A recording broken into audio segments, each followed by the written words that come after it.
Assalamualaikum warahmatullahi wabarakatuh. Bismillahirrahmanirrahim. Alhamdulillahirabbil alamin. Alhamdulillahilladzi bi ni'matihi tatimmus shalihat. Alhamdulillahilladzi khalaqas samawati wal ard wa ja'ala adh-dhulumati wan nur, thumma alladhina kafaru bi rabbihim ya'dilun.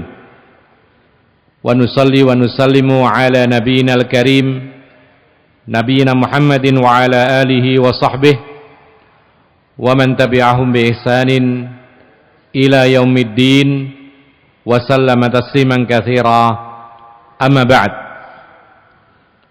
Kaum muslimin dan muslimat yang dimuliakan oleh Allah, kita patut bersyukur kepada Allah. Dengan nikmatnya kita bisa melanjutkan kembali di suasana bulan Syawal setelah kita libur kajian rutin di bulan Ramadan. Dan sebagaimana dahulu para salafus saleh, para ulama kita senantiasa berdoa usai Ramadan, bahkan 6 bulan lamanya mereka berdoa semoga seluruh ibadah kita di bulan Ramadan diterima oleh Allah Subhanahu wa taala dan kita dijadikan istiqamah tetap di atas kebaikan oleh Allah Subhanahu wa taala. Selanjutnya kita masih membahas tentang Kitabus Shalah dari kitab Al-Fiqhul Muyassar fi Dhau'il Kitabi was Sunnah. Kita sampai kepada Al-Mas'alatul Khamisah. Masalah yang kelima yaitu fi wajibatiha, tentang perkara-perkara yang wajib di dalam salat. Kalau kita sambungkan dengan yang lalu, kita sudah mengenal perkara-perkara yang menjadi rukun salat. Ya. Dan ada beberapa kemarin atau dulu kita sebutkan. Termasuk yang paling terakhir itu adalah salam di akhir salat, itu termasuk rukun salat. Apabila kita salat lalu tidak ditutup dengan salam, maka salat kita batal. Sekarang adalah kewajiban-kewajiban dalam salat. Perlu diketahui bahwa ada kemiripan antara perkara wajib dengan rukun salat. Kita akan bahas dengan membaca perkataan penulis kitab Al-Fiqhul Muyassar. Wa wajibatuha tsamaniyah. Kewajiban-kewajiban dalam salat ada 8. Tabtulus salatu bitarkiha amdan wa tasqutu sahwan wa jahlan. Kewajiban-kewajiban dalam salat itu apabila ditinggalkan sengaja maka batal salatnya. Tetapi ketika lupa atau karena tidak tahu, maka salatnya tidak batal. Terus bagaimana konsekuensinya? Wa yajibu lis-sahwi anha sujud sahwi. Tapi dia wajib melakukan sujud sahwi untuk menutupi kekurangan kewajiban salat karena lupa atau karena tidak tahu. Contohnya begini. Kalau orang salat lalu lupa salam, ini sudah kita bahas, salam itu rukun salat, maka salatnya batal. Ya, baik dia sengaja maupun lupa, tidak ada beda, karena ini rukun salat. Tapi kalau ada orang salat, dia lupa salah satu kewajiban, seperti apa? Seperti nanti akan kita sebutkan, lupa mengucapkan sami'allahu liman hamidah, lupa. Hanya itu yang dia lupakan. Nanti akan kita bahas kalimat sami'allahu liman hamidah ini adalah kewajiban salat atau perkara yang wajib. Ketika dia sengaja meninggalkan sami'allahu liman hamidah, batal salatnya. Tapi kalau lupa atau tidak tahu, maka salatnya tetap sah, tapi cukup diganti dengan sujud sahwi. Ini maksudnya. Sehingga kesimpulannya perbedaan antara rukun dengan wajib dalam salat. Kalau rukun ditinggalkan baik sengaja maupun tidak sengaja, itu membatalkan salat. Kalau wajib ditinggalkan sengaja membatalkan sholat, kalau tidak sengaja tidak batal sholat, tapi harus apa? Harus sujud sahwi. Ini perbedaannya. Jadi kalau kita nggak tahu bedanya ini, ketika kita sholat, terutama kita jadi imam, kadang-kadang bingung. Ya, contohnya lupa tasyahud awal. Apa yang dilakukan kalau lupa tasyahud awal? Apa kira-kira? Orang lupa tasyahud awal, lupa, bukan sengaja. Kalau dia sengaja meninggalkan tasyahud awal, batal sholatnya. Tapi kalau dia lupa, maka sholatnya tetap sah. Konsekuensinya apa? Nanti di akhirnya diganti dengan sujud apa? Sahwi, bukan tilawah, sujud sahwi. Ya, sudah paham ya? Beda antara rukun dengan wajibnya sholat. Makanya kita sekarang akan mengetahui apa sih wajib-wajibnya sholat itu. Beliau mengatakan lagi, fal farqu bainaha wa bainal arkan anna man nasiya ruknan lam tasihha sholatuhu illa bil ityani bihi.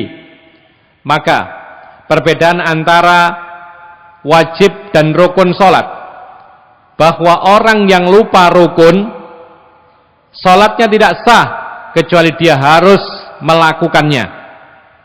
Ya. Amma man nasiya wajiban ajza'a anhu sujudus sahwi. Adapun orang yang lupa salah satu wajib sholat, maka sholatnya sah dan cukup diganti dengan sujud sahwi. Fal arkanu aukadu minal wajibat. Rukun sholat lebih wajib, lebih kuat, lebih penting daripada wajib-wajibnya sholat. Jadi tingkatan wajib itu di bawahnya rukun. Ya, tingkatan wajib itu di bawahnya rukun. Wa bayanuha 'ala nahwil ati. Penjelasannya berikut ini. Yang pertama, jami'ut takbirat ghaira takbiratil ihram, wa huwa ma yusamma bi takbiratil intiqal. Semua takbir, ucapan Allahu Akbar, Allahu Akbar, Allahu Akbar, ada berapa banyak itu? Banyak sekali. Semua ucapan takbir dalam sholat ini adalah wajib-wajibnya sholat, kecuali takbiratul ihram. Siapa yang ingat takbiratul ihram hukumnya apa? Rukun sholat. Jadi kalau orang sholat tanpa takbiratul ihram, sengaja atau lupa, batal sholatnya, karena itu rukun. Tapi kalau takbir intikal itu artinya takbir perpindahan dari qiyam ke ruku, dari ruku ke i'tidal, dari i'tidal ke sujud, dari sujud ke duduk, dari duduk ke sujud lagi, dari sujud ke qiyam lagi, pasti ada takbir. Nah, takbir ini banyak sekali dinamai takbiratul intiqal. Hukumnya apa? Wajib. Kalau ditinggalkan sengaja hukumnya batal sholatnya. Tapi kalau lupa, maka tetap sah sholatnya, diganti hanya dengan sujud sahwi. Nanti pembahasan sujud sahwi ada sendiri. Kita lanjutkan. Oleh karena itu, ikhwan fillah azakumullah, ketika kita tahu demikian, maka kita tidak akan bingung menyikapinya. Ya, lupa misalnya takbir ruku, lupa, tidak perlu dibatalkan. Apalagi kalau sudah masuk ke rukun yang lain, ya sudah lewat saja. Nanti cukup diganti dengan sujud sahwi. Tidak perlu dibatalkan sholatnya karena sholatnya tidak batal. Ya, ini yang pertama. Lalu yang kedua, atau dalilnya adalah liqauli Ibnu Mas'udin radhiyallahu an, ra'aitu Nabi sallallahu alaihi wasallam yukabbiru fi kulli raf'in wa khafdin wa qiyamin wa qu'ud. Hal ini didasari oleh hadis Ibnu Mas'ud. Beliau mengatakan, aku pernah melihat Rasulullah bertakbir setiap kali gerakan naik turun. Naik ada Allahu Akbar, turun ada Allahu Akbar, wa qiyam, berdiri dari sujud ada Allahu Akbar, wa qu'ud, ketika mau duduk ada Allahu Akbar.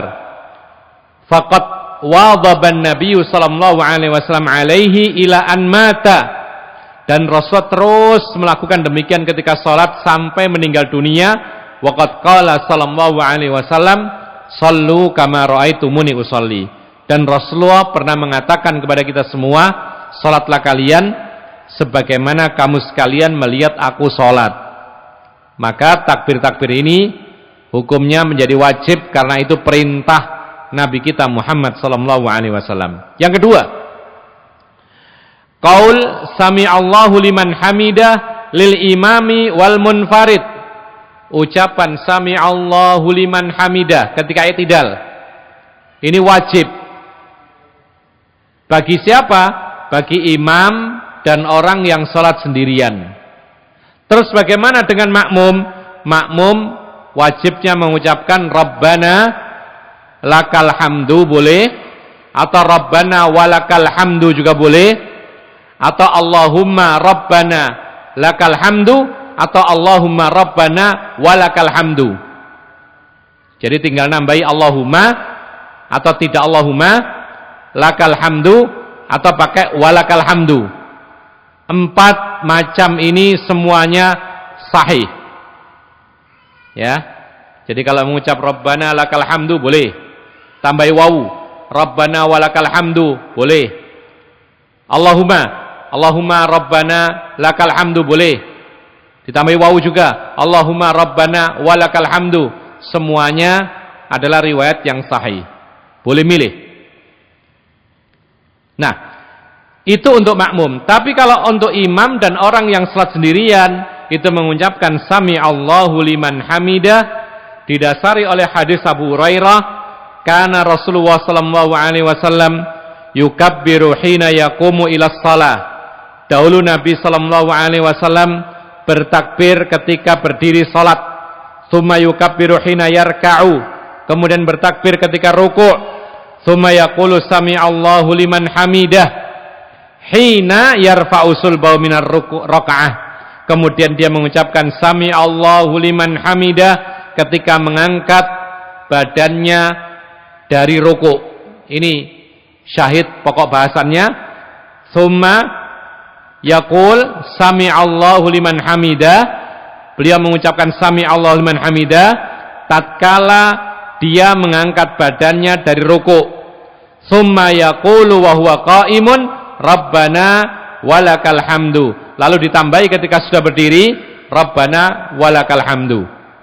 Jadi imam atau orang yang sendirian mengucapkan Sami Allah liman hamidah ketika pergerakan dari rukuk ke qiyam, Sami Allahu liman hamidah, baru kemudian mengucapkan Rabbana walakal hamdu ketika sudah berdiri. Ini imam atau munfarid, orang yang salat sendirian. Sementara orang yang menjadi makmum, qaulu Rabbana walakal hamdu lil ma'mumi faqat. Makmum ketika pergerakan dari rukuk menuju qiyam itu tidak lagi mengucap Sami Allah liman hamidah, tapi langsung Rabbana walakal hamdu atau Allahumma Rabbana walakal hamdu tadi. Tidak pakai mengucapkan Sami Allah liman hamidah. Demikian ini ma'asyiral muslimin rahimakumullah. Beliau mengatakan amal imam wal munfarid fayusannu lahumal jam'u bainahuma. Adapun imam dan orang yang salat sendirian, dia mengucapkan semuanya. Rabbana Sami Allah liman hamidah, Rabbana walakal hamdu. Ya. Kemudian didasari oleh hadis Abu Hurairah, wali hadis Abi Musa wa fihi wa idza qala Sami Allahu liman hamidah faqulu Rabbana lakal hamdu. Kenapa makmum tidak usah mengucapkan Sami Allah liman hamidah? Karena Rasulullah memerintahkan dalam perkataannya, apabila imam mengucapkan Sami Allahu liman hamidah, maka ucapkanlah oleh kalian para makmum, yaitu Rabbana lakal hamdu. Jadi intinya adalah ini semuanya wajib bagi imam dan orang yang salat sendirian, ya, mengumpulkan antara perkataan Sami Allah liman hamidah ditambah Rabbana lakal hamdu, sementara makmum cukup mengucapkan Rabbana lakal hamdu. Yang keempat atau yang berikutnya, wa qaulu subhana rabbiyal azimi marratan fir ruku'. Termasuk kewajiban salat adalah mengucapkan subhana rabbiyal azim ketika ruku' sekali. Jadi yang wajib itu sekali. Ya. Makanya para ulama menegaskan, kenapa sih kok ada macam-macam dalam doa salat itu, ada yang sekali, ada yang 2 kali, ada yang 3 kali. Sama dengan kemarin kita keterangan wudu. Ada yang mencucinya itu 3 kali, 3 kali, 3 kali. Ada pernah Rasulullah 2 kali saja. Ada yang silang, sebagian sekali, sebagian 2 kali, sebagian 3 kali. Dan bahkan Rasulullah pernah dalam wudu itu sekali semua. Kenapa demikian? Disebutkan oleh para ulama, ini menunjukkan kemudahan dalam Islam. Suatu ketika orang itu dalam kondisi yaitu betul-betul tidak bersemangat, atau mungkin ketika wudhu misalnya sangat dingin, maka dia memilih cara yang paling ringkas, bisa tidak meninggalkan wudhu, tetap berwudhu, yang penting sah. Demikian pula di dalam zikir-zikir dalam sholat, ada yang sekali, ada yang 2 kali, 3 kali, dan seterusnya. Maka di sini kalau kita mungkin sedang lelah, kalau kita mungkin sedang ngantuk, kalau kita mungkin sedang tidak semangat, maka jangan ditinggalkan doa-doa, zikir-zikir dalam sholat, paling tidak sekali saja, supaya sah sholatnya. Ini fungsinya atau faedahnya, yaitu kemudahan dalam Islam. Andaikan yang wajib harus 3 semua, mungkin orang bisa meninggalkan karena berat. Tapi ternyata yang wajib subhana rabbiyal azim sekali, atau ditambah lagi subhana rabbiyal azimi wa bihamdi, itu pun juga termasuk riwayat yang benar. Yang penting yang wajib sekali. Selebihnya nanti akan ada pembahasan hukumnya sunnah. 3 kali sunnah, bahkan lebih dari 3 Rasulullah SAW pernah melakukannya. Jadi zikirnya ruku' subhana rabbiyal azim sekali itu wajib. Jadi kalau pengen cepat sholat kita, ya, maka paling tidak dalam ruku' ada subhana rabbiyal azim. Dan itulah waktu yang dikategorikan sebagai waktu tumaknina. Itu ciri-cirinya tumaknina. Kalau sholat kita dalam ruku' masih sempat mengucapkan subhana rabbiyal azim, itu pertanda masih ada tumaknina, sah. Tapi kalau ruku' kita itu tidak sempat mengucapkan subhana rabbiyal azim, berarti tidak cukup atau tidak ada tumaknina, berarti batal salat kita. Karena tasbih subhana rabbiyal azim ini termasuk salah satu kewajiban dalam salat, tidak bisa ditinggalkan. Kemudian ikhwan fillah azakumullah, yang berikutnya, yang kelima, qaulu subhana rabbiyal a'la marratan fis sujud. Kewajiban yang kelima dalam salat adalah ucapan subhana rabbiyal a'la dalam sujud 1 kali. Lebihnya sunnah. Kalau kita tahu perbedaan antara wajib, rukun, syarat, sunnah, maka kita enak. Jadi seorang muslim itu ringan. Kadang-kadang waktu yang sangat-sangat mepet bisa kita sholat 2 rakaat, yang penting wajib-wajibnya kena. Nah kalau kita nggak ngerti, dikirain yang wajib subhana rabbiyal azim 3 kali, baca suratnya harus ini itu, nggak cukup waktunya kadang-kadang. Atau misalnya kadang-kadang kita bangun malam, ya, ingin sholat witir. Sholat witir berapa minimal? 1 rakaat cukup. Dilihat jamnya 1 menit, cukup nggak kira-kira? Hah? Tinggal 1 menit adzan subuh, kita ingin sholat witir, kira-kira cukup gak? Bisa cukup. Yang penting ada tumaknina, kewajiban-kewajiban sholat semua dilakukan. Ya, jangan mematuk seperti ayam sedang makan biji-bijian itu nggak tumaknina. Allahu Akbar, Allahu Akbar, Allahu Akbar. Ini nggak tumaknina, nggak sah seperti ini. Karena tidak cukup untuk membaca subhana rabbiyal azim ketika ruku'. Tapi paling tidak sempat subhana rabbiyal azim, kemudian bangun, ya, rabbi firli, kemudian sujud lagi subhana rabbiyal a'la, ya. Yang penting ada tasbih 1 kali minimal, maka ini kewajiban tidak bisa ditinggalkan. Tapi kalau subhanallahil azim saja nggak sempat, berarti belum tumaknina. Tidak cukup untuk tumaknina sehingga sholatnya batal. Kemudian liqauli Hudzaifah bin fi hadithihi kana ya'ni Nabi sallallahu alaihi wasallam yaqulu fi ruku'ihi subhana rabbil azim wa fi sujudihi subhana rabbiyal a'la. Ternyata ini pernah dilakukan Rasulullah. Kata Hudzaifah ibnul Yaman dalam hadisnya, beliau mengatakan Rasulullah pernah dalam rukuknya hanya mengucapkan subhana rabbiyal azim, dan Rasulullah juga pernah dalam sujudnya hanya mengucap subhana rabbiyal a'la, yaitu sekali-sekali saja. Pernah. Dan inilah hikmahnya kenapa Rasulullah menyontohkan kadang-kadang sekali, kadang-kadang 3 kali. Fleksibel. Ya. Nanti bahkan ada keterangan doa istiftah itu ada macam-macam. Bahkan ada yang panjang, ada yang pendek sekali. Maka kita bisa memilih. Selama itu adalah semuanya diajarkan oleh Nabi sallallahu alaihi wasallam. Dan kita tidak boleh kemudian ta'assub ya. Fanatik, saya harus iftitah yang ini, kalau yang enggak ini sesat. Tidak boleh begitu. Kecuali kalau yang enggak ada dalilnya, itu yang keliru. Tapi kalau sama-sama ada dalilnya dan pernah dipraktekkan Nabi, maka silakan dipilih sesuai dengan kondisi. Nah, kemudian kaum muslimin dan muslimat yang dimuliakan oleh Allah Subhanahu wa taala, wa tusannu az-ziyadatu fit tasbihi fis sujudi war ruku'i ila 3. Dan disunnahkan lebih dari sekali tasbih tadi dalam ruku' dan sujud itu sampai 3 kali. Jadi yang kedua, ketiga itu sunnah. Bahkan ruku' dan sujudnya Rasulullah itu lama. Sampai sebagian sahabat itu menghitung ketika Rasulullah sujud, ya, kemudian dihitung subhana rabbiyal a'la, subhana rabbiyal, sampai 10. Ini pernah juga.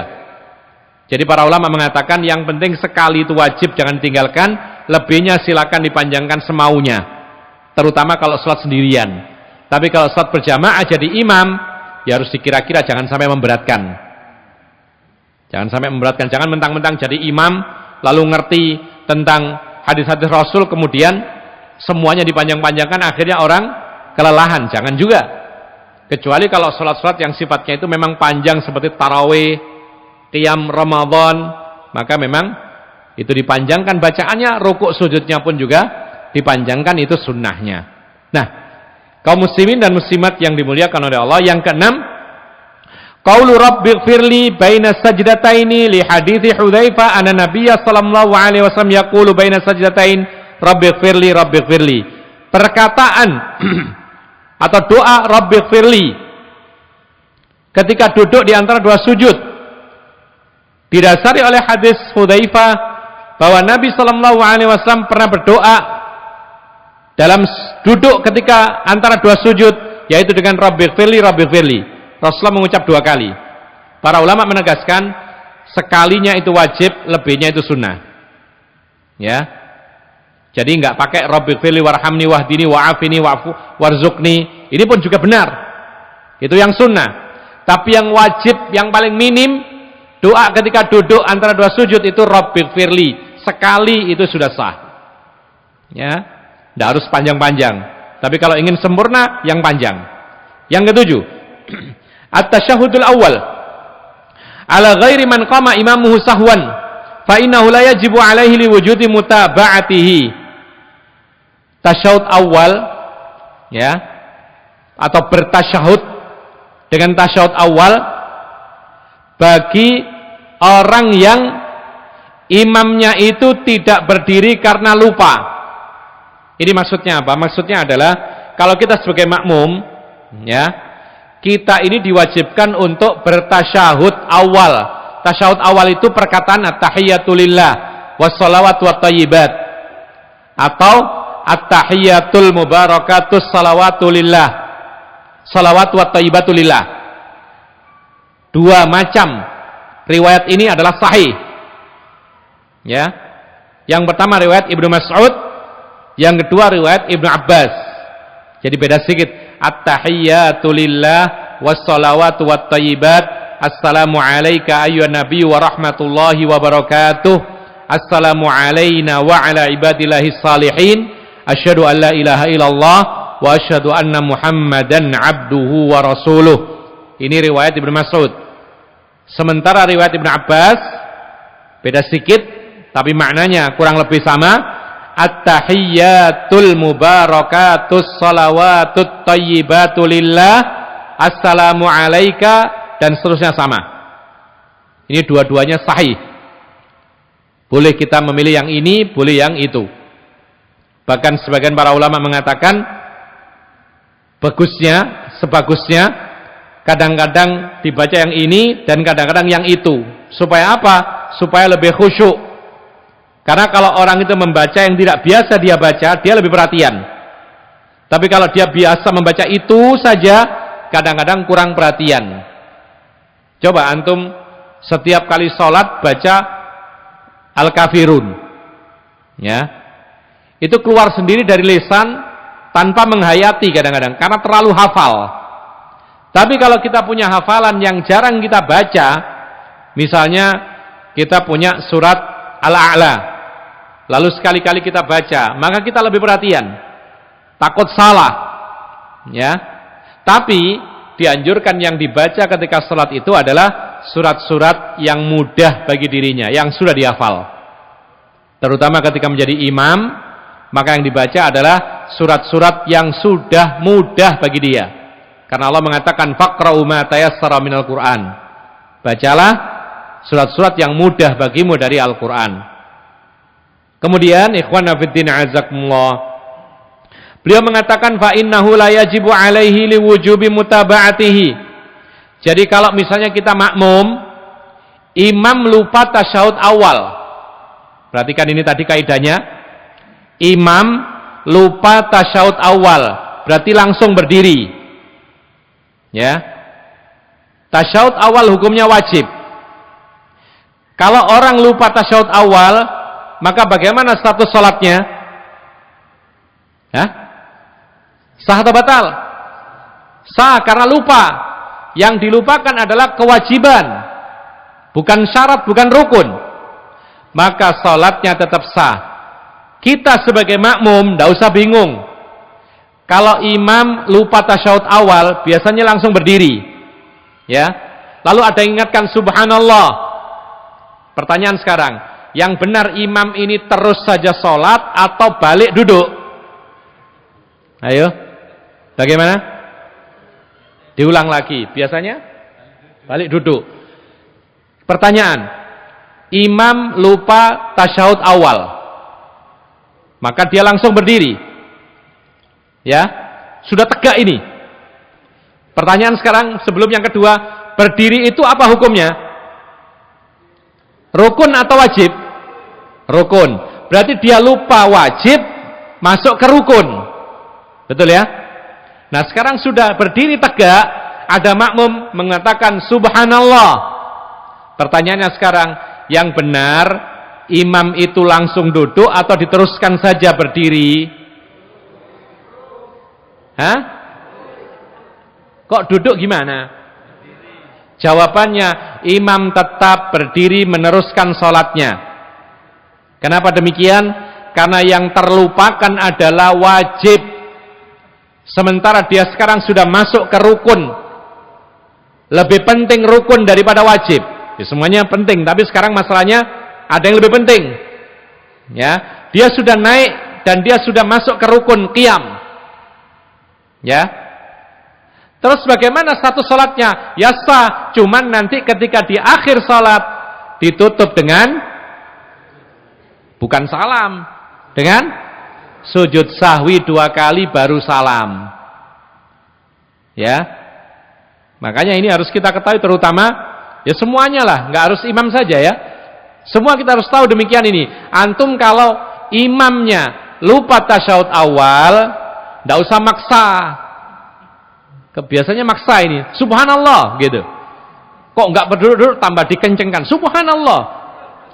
Lalu ada yang membatalkan sholat. Iya kan? Ini kenapa sebabnya? Ini karena nggak taunya. Mestinya apa? Mestinya dia ikuti imam langsung berdiri.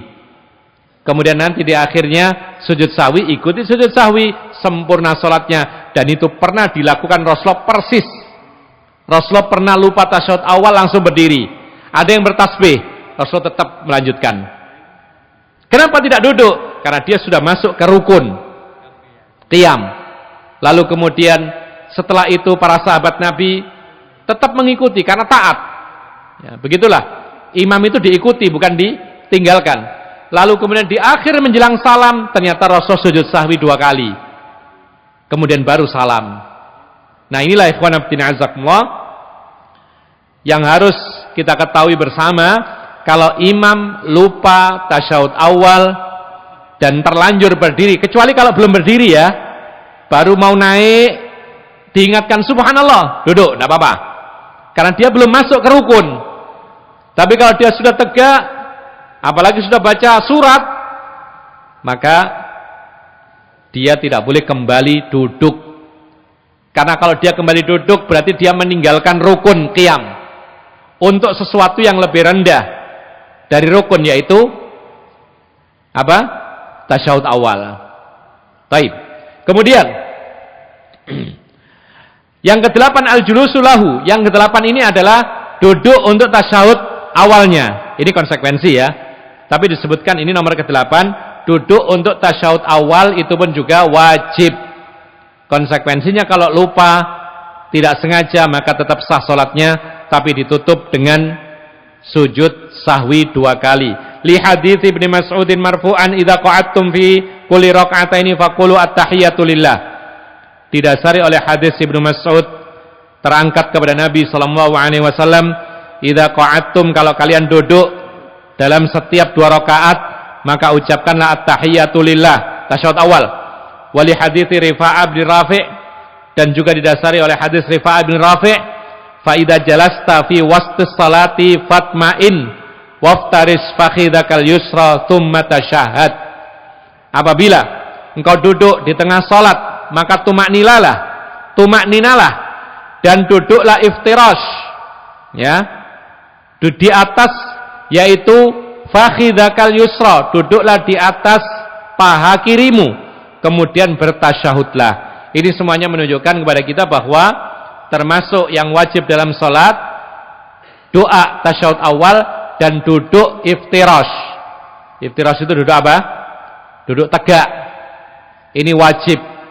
Dan sekali lagi kalau itu wajib, berarti ketika dia lupa maka sholatnya tetap sah, hanya saja ditutup dengan sujud sahwi sebagai pengganti. Kita lanjutkan. Al-masalatus sadisah fi sunaniha, tentang sunnah-sunnah sholat. Nah, ini turun lagi. Dahulu kita baca syarat, kemudian rukun, kemudian wajib, sudah barusan.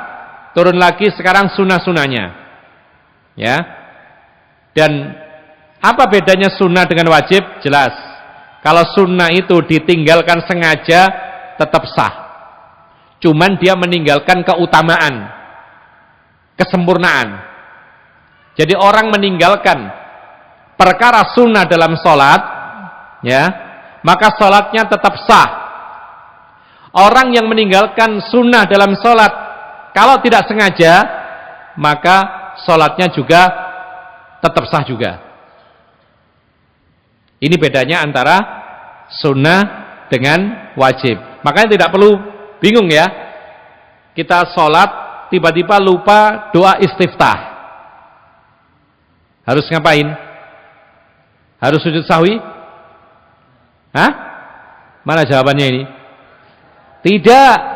Karena yang terlupakan adalah perkara sunnah. Taib, sekarang gini. Sholat, kemudian lupa membaca surat. Padahal sholat maghrib ini. Ghairil maghdubi alaihim waladhdallin, amin, Allahu akbar. Lupa suratnya. Apa hukum sholatnya? Lupa surat loh ya. Surat setelah Al-Fatihah hukumnya sunnah. Jadi tidak perlu diulang sholatnya, tidak perlu diganti dengan sujud sahwi, ya sudah lupa gitu aja, lupa sunnah. Ya, tidak ada masalah, bahkan tidak berdosa, karena yang terlupakan adalah sunnah. Baik, beliau mengatakan wahiyya nau'ani sunanu af'alin wa sunanu aqwal. Sunnah-sunnah dalam salat itu ada dua macam. Yang pertama sunnah dalam hal perbuatan, yang kedua sunnah dalam ucapan. Jadi ada perbuatan-perbuatan sunnah, contohnya ngangkat tangan Allahu Akbar, ini sunnah. Ya, beda dengan ucapan takbir tadi. Kalau ucapan takbir Allahu Akbar itu wajib. Kalau takbiratul ihram Allahu Akbar itu rukun salat. Tapi kalau mengangkat tangannya bukan ucapannya. Mengangkat tangannya ini para ulama mengatakan sunnah. Baik, sekarang gini contohnya. Ada orang malas. Salat malas, ngantuk. Ketika salat imam sudah takbir, dia langsung Allahu Akbar gitu. Langsung begitu. Enggak pakai diangkat. Langsung Allahu Akbar. Sah enggak salatnya? Jawabannya sah. Cuman kok malas semen gitu loh. Ya. Malas ini. Apa sih lelahnya ngangkat demikian? Kan tidak ada lelah. Dia mendapatkan pahala sunnah. Kesempurnaan sholat. Hanya mengangkat tangan demikian. Oleh karena itu kita bisa mengetahui demikian. Nanti akan ada orang sholat Allahu Akbar. Kemudian tangannya begini. Nah, nanti akan ada pembahasan meletakkan tangan kanan di atas tangan kiri. Di perut atau di dada. Ini adalah sunnah. Sehingga kalau dia lepas begini, tidak sampai batal sholatnya. Ya, tapi sunnahnya ya sedekap. Sunnahnya sebagaimana perintah Nabi Sallallahu Alaihi Wasallam. Adapun sunan al-afal, faka raf'il yadaini ma'a takbiratil ihram. Ya, maka diantaranya adalah mengangkat kedua tangan saat takbiratul ihram. Ingat gerakan, bukan ucapannya. Kalau ucapan Allahu Akbar takbiratul ihram itu rukun, jelas. Tapi mengangkat tangannya ini sunnah. Ya. Ada orang yang salat gak ngangkat tangan gini? Ada tadi orang malas tadi. Ya kan? Atau orang gak tahu. Gak tahu hukumnya mengangkat tangan demikian, maka salatnya tetap sah. Karena yang ditinggalkan adalah perkara sunnah. Ini yang pertama. Yang kedua, wa indar ruku', mengangkat tangan ketika mau ruku'. Allahu Akbar. Mengangkat tangannya ini sunnah. Kalau dia nggak angkat tangan langsung Allahu Akbar, ya, kita jumpai banyak begitu ya. Kita katakan dia telah meninggalkan salah satu sunnah salat. Dia tidak mendapatkan pahala mengangkat tangan saat mau ruku. Ya. Baik. Yang berikutnya, wa indar raf'i minhu, dan ketika mengangkat yaitu kepala dari ruku', sami Allahu liman hamidah, diangkat tangan juga. Ini posisi mengangkat tangan ketiga. Lalu ditambahkan satu lagi, yaitu ketika bangkit dari rakaat kedua. Bangkit dari rakaat kedua atau bangkit dari tasyahud awal, itu pun juga biasa Rasulullah mengangkat tangannya. Jadi ketika tasyahud awal naik ke rakaat ketiga, beliau bertakbir Allahu Akbar, mengangkat tangan. Selainnya tidak perlu mengangkat tangan. Jadi kalau sujud tidak mengangkat tangan. Bangun dari sujud tidak usah mengangkat tangan, tapi takbir. Ya. Mau sujud lagi tidak usah mengangkat tangan. Adapun hadis-hadis, ada beberapa hadis menyebutkan Rasulullah mengangkat tangan setiap gerakan naik turun, maka menurut pendapat mayoritas para ulama hadis tersebut dhaif, lemah. Ya. Dan yang benar hanya 4 posisi mengangkat tangan sunnah itu. Yang pertama apa tadi? Ketika awal takbiratul ihram. Yang kedua, ketika ruku, mengangkat tangan. Yang ketiga, ketika i'tidal. Lalu yang keempat, ketika bangun dari tasyahud awal. Wa hattahuma aqibadalik, setelah itu diturunkan, tidak diangkat lagi. Li'anna Malik bin al-Huwairits karena idza shalla kabbara wa rafa'a yadayhi wa idza arada an yarka'a rafa'a yadayhi wa idza rafa'a ra'sahu minar ruku'i rafa'a yadayhi. Persis dengan apa yang kita sebutkan tadi, keterangan hadisnya Rasulullah melakukan hal tersebut. Mengangkat tangan di 4 posisi saja. Selainnya tidak. Ya. Tapi ini catatan ya. kalau ada orang sholat, kalau ada orang yang sholat, ini catatan ya, setiap kali gerakan kok mengangkat tangan, pernah dapat enggak? Jadi rukuk, Allahu Akbar, mengangkat tangan. Sujud, Allahu Akbar. Mengangkat dari sujud, Allahu Akbar. Sujud lagi, Allahu Akbar, mengangkat tangannya. Maka memang ada pendapat yang menyatakan demikian. Didasari oleh sebuah hadis yang lain dari Malik ibnul Huwairits. Dan hadisnya memang diperselisihkan tentang keabsahannya. Dia yang mempraktekkan demikian menganggap hadis tersebut hadis yang sahih. Maka tidak usah heran kalau ada orang sholat mengangkat tangan setiap gerakan, maka mohon dimaklumi. Kalau antum ingin diskusi, pelajari dulu. Jangan-jangan nanti antum dijawab, tidak bisa jawab lagi. Jadi dimaklumi saja karena memang ada hadisnya, dipersisikan oleh para ulama. Sebagian mengatakan sahih, sebagian mengatakan atau sebagian besar mengatakan itu adalah dhaif, bahkan itu termasuk hadis yang syadz, yaitu menyelisih hadis-hadis yang lebih sahih. Karena Ibnu Umar sendiri dia menyebutkan Rasulullah tidak mengangkat selain 4 posisi tadi. Tidak mengangkat tangan selain 4 posisi tadi. Kita lanjutkan. Wa idza Naam, wa haddatsa anna Rasulullah sallallahu alaihi wasallam sana'a dzalik wa wada'al yamin wa wad'ul yamini 'ala shimali wa ja'luhuma 'ala sadrihi hala qiyamihi. Di antara sunnah dalam salat meletakkan tangan kanan di atas tangan kiri dan dijadikan di atas dadanya. Jadi ini kanan di atas tangan kiri, di atas dadanya, begini. Jadi atas itu maksudnya depan ini. Jadi bukan begini, ya. Ini keliru kalau begini. Ada yang memahami, kan lafaz hadisnya ala sadri, di atas dada, berarti ini dada, berarti di atasnya begini. Ini tidak benar. Karena urutannya yamin, tangan kanan diataskan, ditaruh di atas tangan kiri begini, lalu di atas dada. Jadi atasnya itu ke depan begini, gitu loh. Yang paling bawah dadanya, gitu loh. Dan dada di sini maksudnya adalah ya ada antum mencoba raba, tulang yang paling dekat dengan perut ini sudah dada. Ini tidak harus ke atas begini ya. Sudah di atas dada ini.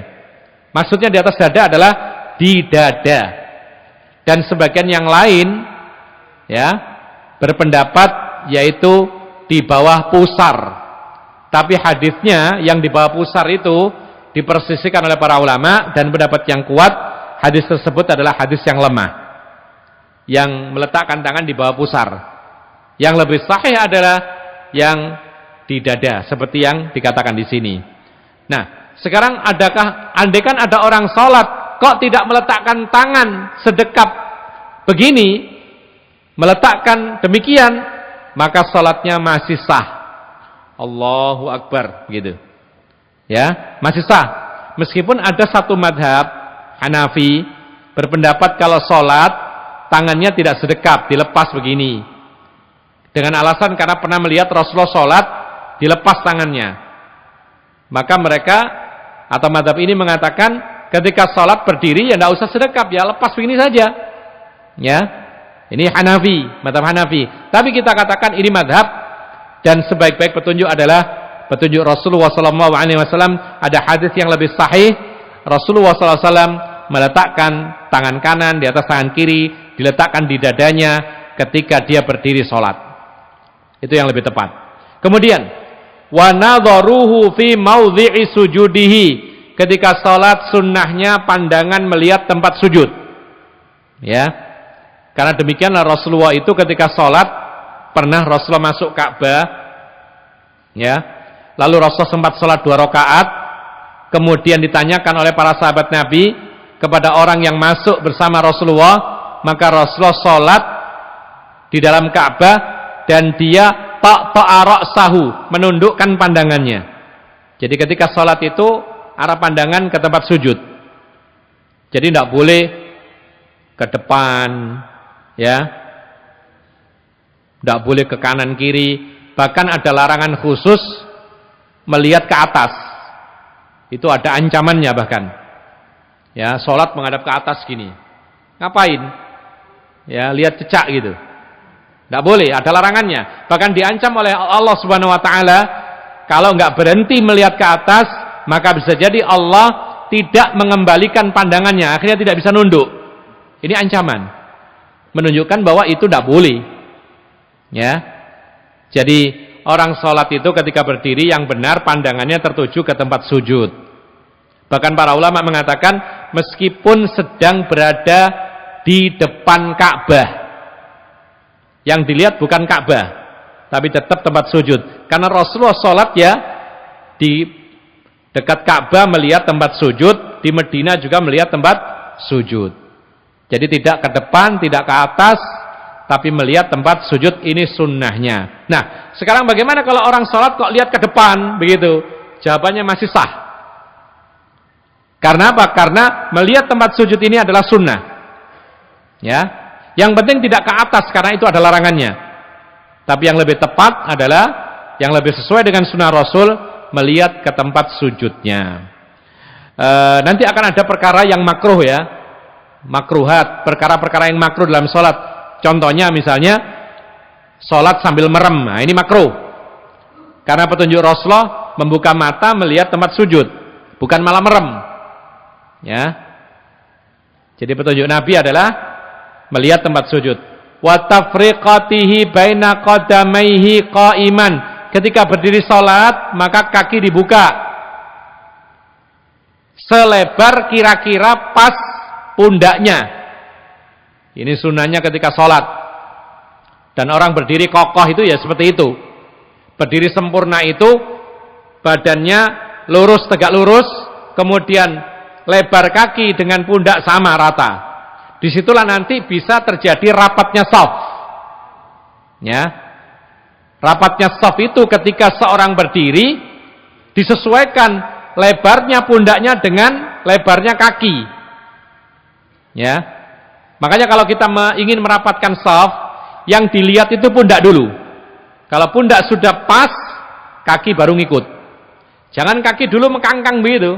Jangan. Jadi kalau kaki dibuka lebar-lebar, pundak berjauhan. Tapi kalau pundak sudah pas, nempel, ya tidak harus dikuat-kuatkan ya. Sekedar nempel saja, lalu kaki dibentangkan, sekiranya sama dengan pundak, maka akan terjadi yang namanya rapi dan rapat shaf. Itu yang paling sempurna.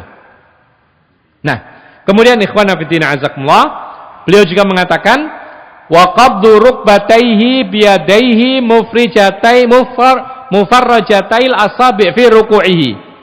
Ini posisi rukuk yang sunnah, menggenggam kedua lututnya dengan tangannya dalam keadaan jari jemarinya dibuka. Jadi kalau rukuk itu mencengkeram, jari-jarinya dibuka. Mencengkeram apa? Mencengkeram lutut. Ya, orang kalau rukuk kita lihat macam-macam. Ada yang tangannya diletakkan di paha, ya kan? Sehingga yang terjadi adalah badannya tidak terlalu membungkuk. Ada yang tangannya diletakkan di betis. Ini ada juga. Konsekuensinya apa? Konsekuensinya badannya terlalu menunduk. Atau kalau tidak terlalu menunduk, maka kakinya ditekuk biasanya. Ini semuanya kurang sempurna. Sah sholatnya, tapi kurang sempurna. Yang sempurna itu adalah kaki diluruskan, kemudian tangan mencengkram lutut sambil ditekan, jari-jarinya dibuka, kemudian ditambahkan lagi, yaitu apa? Yaitu wa madda dhahrahu fihi, kemudian punggungnya diluruskan, wa ja'ala ra'sahu hiyalahu, kemudian kepala dan punggungnya rata. Jadi kepala nggak boleh nengok ke atas, nggak boleh terlalu nunduk begitu, rata antara kepala dengan yaitu punggungnya rata. Bahkan diungkapkan oleh Rasulullah SAW saking rapinya, ratanya orang rukuk itu, andaikan bejana berisi air diletakkan di punggungnya Rasulullah ketika sholat maka tidak akan tumpah. Itu saking lurusnya ketika rukuk. Kemudian wa amma sunanul aqwal, adapun sunnah-sunnah berupa ucapan faka du'ail istiftah, seperti doa istiftah. Ini yang kita janjikan tadi. Doa istiftah itu ada banyak. Yang kita tahu mungkin apa? Kalau enggak Allahumma ba'id ya wajhatu, kan gitu. Yang mana yang sahih? Dua-duanya sahih. Kalau ingin mengetahui ada beberapa doa, macam-macam doa istiftah yang sahih, silakan dibuka kitab Aslu Sifati Salatin Nabi sallallahu alaihi wasallam minat takbiri ila taslim. Ya. Yang ditulis oleh Fadilatul Syekh Muhammad Nasiruddin Al-Albani rahimahullah. Kitabnya 3 jilid. Di situ ada dia kumpulkan 11 macam doa istiftah.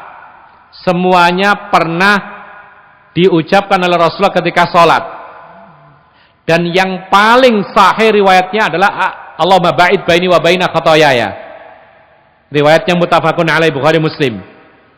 Ya.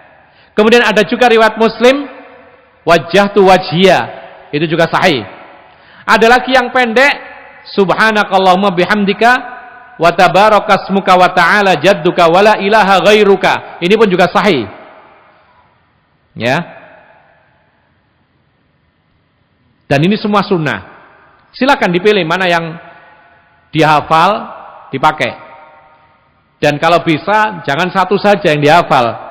Kecuali kalau memang tidak sempat, tidak bisa menghafal yang lain, hafalnya cuma ini, silakan. Tapi kalau ada waktu, coba dibaca yang lainnya. Supaya apa? Supaya kita mendapatkan semua pahalanya. Karena ini semuanya sunnah. Dan Rasulullah kadang-kadang ini, kadang-kadang itu yang dibaca. Dan kita dengan membaca yang lainnya, kita ikut menjaga salah satu hadis Nabi supaya tidak dilupakan manusia. Coba kalau kita hafalnya hanya wajah itu saja, nggak kenal Allahumma ba'id. Ya. Yang hafal Allahumma ba'id saja nggak kenal yang wajah itu. Yang subhanakallah saja nggak kenal yang ini, nggak kenal itu. Ya, yang lebih parah lagi, kalau nggak sama dengan saya berarti sesat. Nah, ini keliru. Ya, dalam masalah ini para ulama fleksibel. Dalam urusan doa istiftah ini memang banyak sekali macamnya. Ya. Boleh kita menghafal salah satu, tetapi kalau bisa kita tahu yang lain-lainnya juga, kita bisa menghafalnya. Kemudian al-basmalah termasuk sunnah dalam salat adalah mengucapkan bismillahirrahmanirrahim. Ini ada beda pendapat. Ya. Sebagian mengatakan ini wajib, sebagian mengatakan sunnah. Dan pendapat yang lebih kuat, bismillahirrahmanirrahim ini wajib. Cuman tidak harus dijaharkan. Karena banyak dalam hadis Anas, muttafaqun alaih riwayat Bukhari Muslim, Anas mengatakan, saya salat bersama Rasulullah, saya juga salat bersama Abu Bakar, saya juga salat bersama Umar. Semua mereka-mereka ini tidak terdengar bacaan bismillahirrahmanirrahim. Artinya apa? Dalam riwayat yang lain, kanu yusirruna bi bismillahirrahmanirrahim. Mereka melirihkan bacaan bismillahirrahmanirrahim. Memang ini masalah khilafiyah dan tidak boleh kita memaksakan pendapat kita. Tapi kita katakan pendapat yang lebih kuat, bismillahirrahmanirrahim memang disirkan, dilirihkan. Tapi siapa yang menjaharkan tidak ada masalah. Karena ada riwayat-riwayat yang menunjukkan bahwasanya Rasulullah membaca dengan jahar bismillahirrahmanirrahim, alhamdulillah alamin, riwayat Abu Hurairah demikian. Tapi riwayat yang lebih banyak Rasulullah membaca bismillahirrahmanirrahim itu lirih. Ya, lirih. Tapi bukan berarti kemudian tidak sah yang membaca jahar, sah juga, tidak ada masalah. Baik. Jadi bismillahirrahmanirrahim termasuk kewajiban, cuman masalah lirih atau jaharnya ketika imamnya salat jahriyah, maka itu tidak harus dijaharkan. Kemudian wa ta'awudz. Demikian pula ta'awudz. Apa ta'awudz itu? Mengucapkan a'udzubillahi minasyaitonirrajim ketika hendak membaca surat Al-Fatihah. Yang pertama lafadznya a'udzubillahi minasyaitonirrajim, atau dengan lafadz yang berbeda boleh, seperti yang pernah diajarkan oleh Nabi, a'udzubillahi samii'il alim minasyaitonirrajim min hamzihi wa nafthihi wa nafathih. Itu pun juga pernah dibaca oleh Rasulullah ketika ta'awud. Kemudian yang berikutnya termasuk sunnah wa qalu amin, mengucapkan amin. Jadi kalau antum tidak mengucapkan amin, salatnya tetap sah, cuman meninggalkan salah satu sunnah yang pahalanya luar biasa. Orang mengucapkan amin itu, ya, kata Allah Subhanahu wa taala, itu sama dengan berdoa juga, hanya mengaminkan. Kenapa demikian? Karena amin itu artinya adalah istajib, kabulkanlah ya Allah. Dan bacaan amin ada dua macam yang boleh diucapkan. Yang pertama, amin, a-nya mat panjang, mimnya juga panjang. Bacaan yang boleh juga yang kedua, amin, alifnya pendek, mimnya yang panjang. Ini dua bacaan yang sahih. Yang tidak sahih itu adalah amin, itu nggak sahih, nggak boleh. Ghairil maghdubi alaihim waladhdallin, amin, nggak boleh. Ya, yang benar amin atau amin, begitu. Ya, atau yang nggak boleh lagi misalnya amin, ada tasydidnya, itu keliru. Ya, karena itu nggak ada tasydidnya. Amin itu tidak ada tasydidnya. Karena secara makna pun berbeda kalau amin pakai tasydid. Kalau amin pakai tasydid itu artinya adalah qasidin. Artinya adalah orang-orang yang sedang perjalanan. Enggak nyambung. Ghairil maghdubi alaihim waladhdallin. Ya Allah, tunjukkan kami jalan yang lurus, jangan ditunjukkan kepada jalan orang-orang yang kau murkai dan orang yang tersesat. Amin, orang-orang yang sedang perjalanan. Tidak nyambung. Tapi kalau amin atau amin artinya sama, istajib, kabulkanlah, maka itu benar. Wa ziyadatu ala qiraatil Fatihah, bacaan setelah Al-Fatihah itu pun juga sunnah. Tadi kita sebutkan, lupa baca surat setelah Al-Fatihah tetap salatnya sah. Meskipun salat maghrib, isya, bahkan meskipun Jumatan sekalipun lupa surat setelah Al-Fatihah, maka salatnya tetap sah. Waziyadatu ala tasbihir ruku'i was sujud, tambahan tasbih ketika ruku' dan sujud. Tadi kita katakan yang sekali wajib subhanallahil azim, ditambah yang kedua ketika itu sunnah. Demikian pula ketika sujud, yang pertama itu wajib subhanarabbil a'la, yang kedua ketika itu sunnah. Wad du'a ba'da tasyahud qabla salam, yang termasuk sunnah dalam salat adalah doa qabla salam. Ada yang masih ingat apa doanya? Allahumma inni a'udzubika min adzabi jahannam wa min adzabil qabri wa min fitnatil mahya wal mamati wa min fitnatil masihid dajjal. Atau Allahumma Allahumma inni dhalamtu nafsi dzulman katsira wa la yaghfiru dzunuba illa anta faghfirli maghfiratan min 'indika warhamni innaka antal ghafurur rahim. Doa-doa ini dicontohkan oleh Nabi, dibaca setelah tasyahud sebelum salam. Dan doa yang dua tadi itu semuanya muttafaqun alaih, disepakati oleh Bukhari Muslim, dan boleh ditambah doa apapun terserah, baik minta kebaikan dunia maupun kebaikan akhirat, silakan. Yang penting bukan doa berupa perbuatan dosa, bukan doa untuk memutuskan kerabat, bukan minta sesuatu yang mustahil. Silakan dibaca doa, apalagi kalau imamnya ketika tasyahud akhir agak lama, silakan kesempatan untuk minta apapun. Terutama selama ini kita doa belum dikabulkan, sempatkan berdoa ketika menjelang salam, barangkali saja itu dikabulkan oleh Allah. Karena memang termasuk waktu mustajab ketika kita sholat, sebelum kita salam, sesaat sebelum kita salam, itu termasuk waktu yang mustajab. Ikhwan fillah azakumullah, para hadirin dan hadirat yang dimuliakan oleh Allah Subhanahu wa taala, itulah apa yang bisa kita sampaikan malam ini. Agak banyak kita dapatkan perkara wajib dalam sholat dan perkara sunnah dalam sholat, kita sudah sebutkan semuanya. Berikutnya ada pembahasan, yaitu mubtilatuha, apa sih pembatal-pembatal sholat itu. Insyaallah kita sampaikan pada kesempatan berikutnya, dan mudah-mudahan bermanfaat buat kita semua untuk kita jalankan dalam kehidupan kita sehari-hari. Wallahu a'lam bishawab wa jazakumullahu khairan, dan kami kembalikan waktunya kepada pembawa acara kita. Jazakumullahu khairan.